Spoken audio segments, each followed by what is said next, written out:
Vlogmas 24, and in today's video we'll be making yam porridge. Of course everyone likes yam porridge. If you don't, I don't know what you're doing, but yeah, let me show you guys how to make it the old-fashioned way. If this is the first time coming across my channel, you are very welcome, and to all of my OGs, thank you so much for watching. I hope you guys are enjoying my Vlogmas videos so far. So in there I've added my yam. You want to get good quality yam, and right here I have my scotch bonnet, bawa. I added a bit of tomato, I added crayfish and onions. I just like everything blended. I don't want to add any onion that is being seen. Okay, so go ahead and do you can dice your onions, you can slice in balls, you can do whatever you want. I blended mine and I'm good. So now I'll be adding my sweet potatoes. Yeah, sweet potatoes actually elevate your yam porridge. It gives you this moist and sweet taste. At this point you won't be needing too much of seasoning because this potato will just change it all. So now I'll be adding my washed this is grilled or dried or smoked banla fish. I've cleaned it, removed the bones, and I'll be adding that to the pot. Next thing I will be adding is my salt. For this you only need your salt and your seasoning cubes. Yes, you don't need any other thing because this is the old-fashioned way, the way our mothers used to do it, and it tastes so good. It comes out really nice. So if you'll be trying it, of course, leave me a comment. And if this is not the way you used to do yours, maybe you should try it. Seriously, you should. And yeah, let me know how you like it. So I'm going to add my seasoning cube, and the next thing you want to do is to cover this, stir and cover, allow it to cook on medium heat.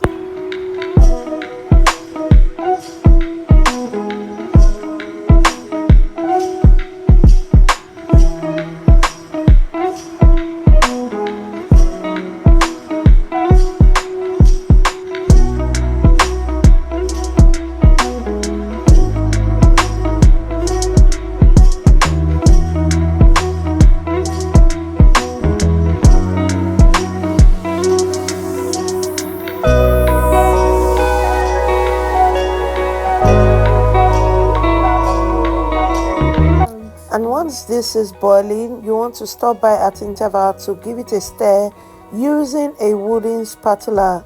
Yes, a wooden spatula will give this a more better consistency. And at this point I'm going to add my palm oil. You can add your palm oil at the beginning when you added other ingredients, but yeah, I just want it to boil out so I can add my palm oil and everything cook away. So come back 2 to 3 times to stir this, and you get a very silky consistency.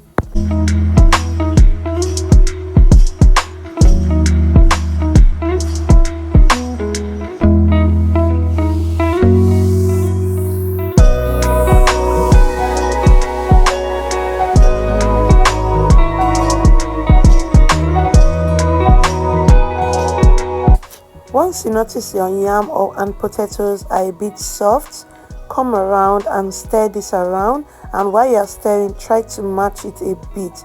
Some people like this to be very mashed, like everything mashed, but I don't like it that way. So I'm just going to mash a few of it just to thicken up my broth, and yeah, that is basically everything. So I'm just matching it with my wooden spatula.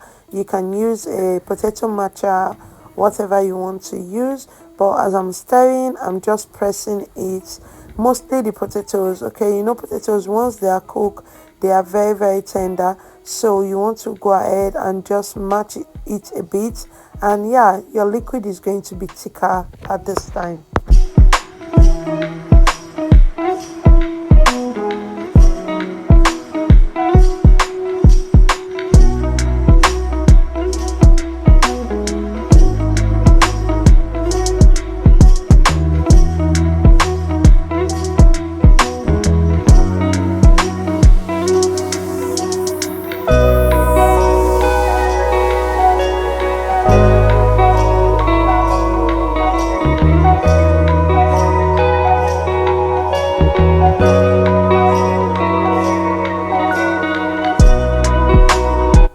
So now you can see how thick and silky this broth and the yam is. Everything is looking so good, and this tasted so amazing. the crayfish, the seasoning cube, everything was just accurate, and it tasted really, really good. It's so painful that years from now we might not be having people cook yam porridge this way, because there are so many ways to make it now, e.g. the frying method, and I've seen like 2 to 3 other methods. So let me enjoy my old-fashioned way while it lasts. Thank you so much guys for always watching. I hope you enjoyed this video. If you have learned one or two, please let me know in the comment section. And if you have been making this, if this has been your way of making yam porridge, say hi in the comment section. Let us know ourselves. This is how it looks. Everything is silky. This was so good. Give it a try if you don't make yours this way, and trust me, you won't do it any other way. Have a blessed day, and thank you so much for watching. See you tomorrow in my next vlogmas video. Bye.